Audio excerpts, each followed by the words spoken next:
Okay. Hi guys, good afternoon to each and every one of you. Today is April 24th, 2023. My name is Nicola Thompson, and some may know me as Nicola Harris. Of course, that was during my marriage, during my union, which has now ended. I presently reside in Queens, New York, of course, and I just want to give a little background, quick background of who I am. Like I said, my name is Nicola Thompson. Some may know me as Nicola Harris when I was in a marriage union. At the moment, I am living in Queens, New York, in the United States. I came to the United States in May of 2015, and that was a very exciting period for me. Um, it was not my first rodeo in the United States, of course, since I did came here in 2013. That's a little bit of who I am. Now, what is the purpose of me giving you that introduction today? The purpose of me giving you that introduction today is that because I have decided that I'm going to do an audio of my first book. So, some may know my first book because I did do a little bit of advertising on most of my pages. So, this is my first book. Of course, that is me in front of the cover. And it was a passion for me. I always like writing, and it's something that I always encourage people to do. If you have a passion, do not give up on it. Keep going. Um, you may never know, as you keep going, you will definitely accomplish those dreams and those goals that you have for yourself. So, as I said, today I want to do an audio of my book, which is my first book. Was it because I was black?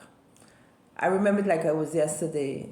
I had no money, and I remember taking my entire tax returns to get my book published. It was exciting. Today I got a download that I should do my audio for my book. So as I said, I'm going to do it for myself. Hence, I'm blessed, I'm highly favored, and no challenge or setback can keep me back. I'm blessed, I'm highly favored, and no challenge or setback can keep me back.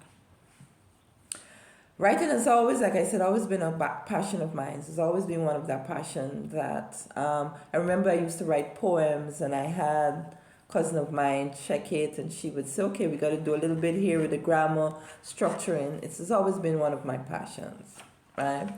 So I'm working on a sequel for my book at the moment, and I just decided before moving forward fully into that, because it's something that I've already started, I just decided I'm going to do the audio for this first. It's going to help me with my portfolio.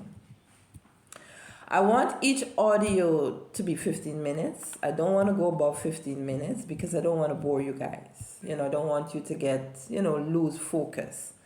So I'm going to try as hard as possible to keep it to 15 minutes. This first one here may not be 15 minutes, but continuously will be 15 minutes. So I just want you to relax. And of course, listen to me read the words from my book, and I will explain it just as it is in the book. And maybe you would be intrigued and decide to go out and purchase the book, or even purchase one from Kindle. Okay? So the book starts with the acknowledgement. This book is dedicated to family and friends. My son Shechem Harris and my daughter Dominic Harris, who are my favorites and the reason that I keep waking up each day with the zeal, the zest, and the purpose to keep going at life. You are my heroes, and I'm so thankful to God that you two are part of my life, and I am yours. My mom, Maisie Thompson, may your soul rest in perfect peace. I grew up and saw our bookshelves filled with Mills and Boons and Harley Quinn romance novel, and seeing her read one novel in one day inspired me, not only to read, but to write also. That's where it all started. While this is true, somehow I wanted to be a writer, but hated reading an entire book. So I would read the front, the middle, and the end, but I was losing the true morale and the essence of the story when I did that. Eventually, I had to change that habit and read the entire book to comprehend the message. Auntie Pam, that's what I call her, but Pamela Stairs was her name. It continued at her home where I saw all the James Patterson, Daniel Steele, Toni Morrison, and the Oprah magazines. Then at times she would encourage me to read a specific article that would seek to broaden my horizon. I was reluctant at times, but happy I did. It certainly helped me to develop my mind, ways of thinking, and helped close the gap for my interest in becoming a writer. I was grateful to my Maker, and I am grateful to my Maker, Lord Jesus Christ. You are worthy, worthy, worthy to be praised. Ladies, Colette McDermott, Jamonica Aaron, Gillian Willibus, Roxanne Bascom, Jennifer Norville, Simone Gaskin-Lashley, Sylvia Briscoe, my nieces, Alana Sparman, Vanessa Fraser, John L. Thomas, Shavana Eastman, Eden Cadogan. Each of you encouraged, motivated, and cheered me along in different ways. And that allowed me to complete this book. I would like to express my gratitude and thank you all from the depth of my heart for the love shown during this period. Messages. You hold a gun, you're responsible for the outcome. Let us stop allowing guns to get into the hands of those who are troubled. Say no to gun violence. No. Autism. Don't make fun of people with any type of disease. They deserve our love too. Show love always. People who are hurting always appear perfect on the outside. Great job, perfect family, looking well. No one ever stops to ask them, how are you keeping today? Those people need love too. Pride is a false prophet. Remember, hard work kills poverty. Kindness silences anger. And then I have this part of the message which I love reading. Life happens. We have heard this locution used before, and too many times it's an expression that indicates when someone is faced with unexpected and uncomfortable events in their life. Life happens. Then if life happens, we cannot avoid it from happening.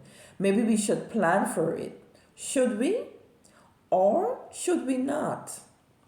Human beings introspectively want the best that life has to offer, but objectively, the universe has other plans. I would say when we're planning our things to do and preparing our bucket list, there should be a space or a slot for life happens. Things happens. So when the energies are not flowing forward, not flowing the way that we want them to flow, right?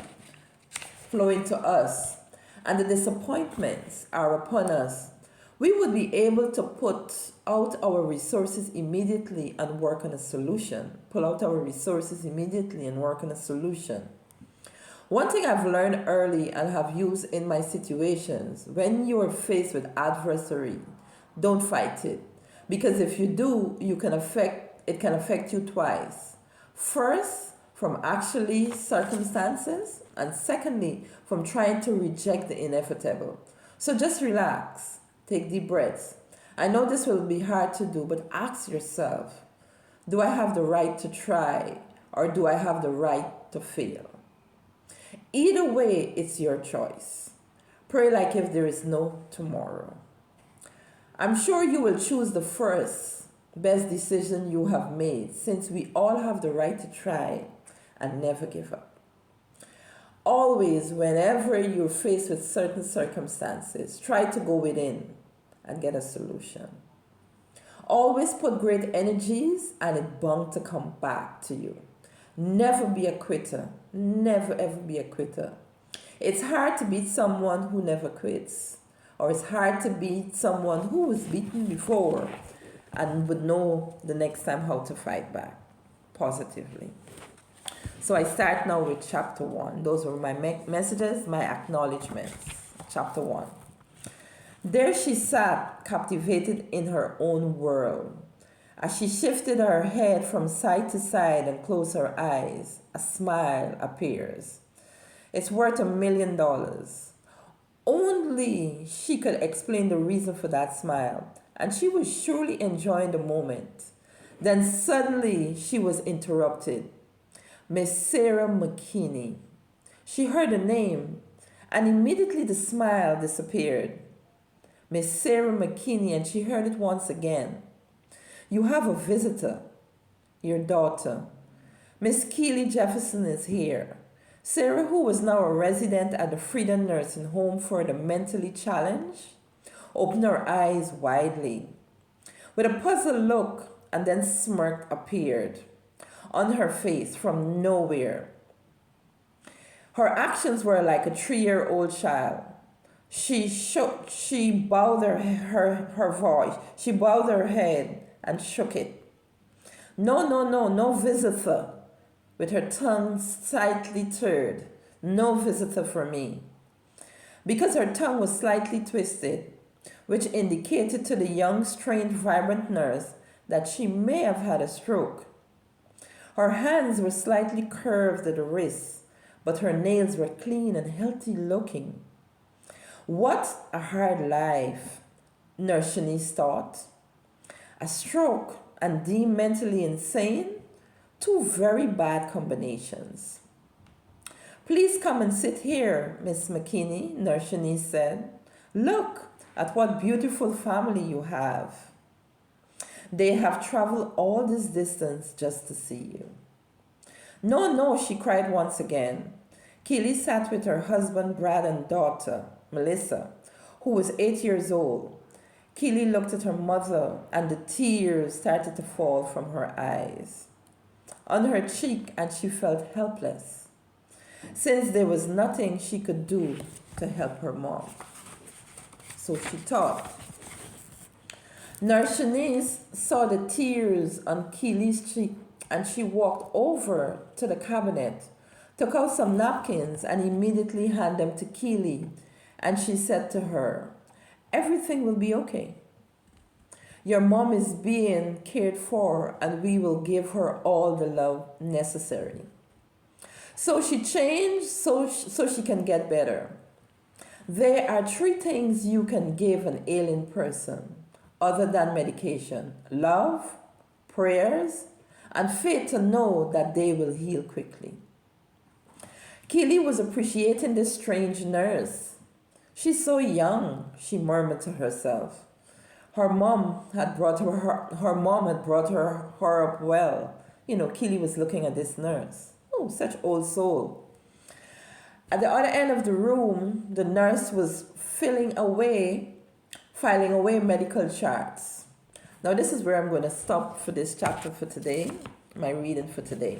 And I want to give a quick message before my video closes. If you're ever feeling down, anxiety, hurt, and pain, and you go to a medical institution, a hospital, and they ask you how you're feeling, be careful of your words. Because if you say things like, oh, I'm tired, you cannot say certain things, even if you don't mean it. Be careful with what you say, because you may be a little frustrated, right? And you wouldn't want to do anything to hurt yourself. But if you say those things, people will want to deem it that way. Be very careful. People go through things in life. You may be frustrated, a little anxious, but you will get through this, okay?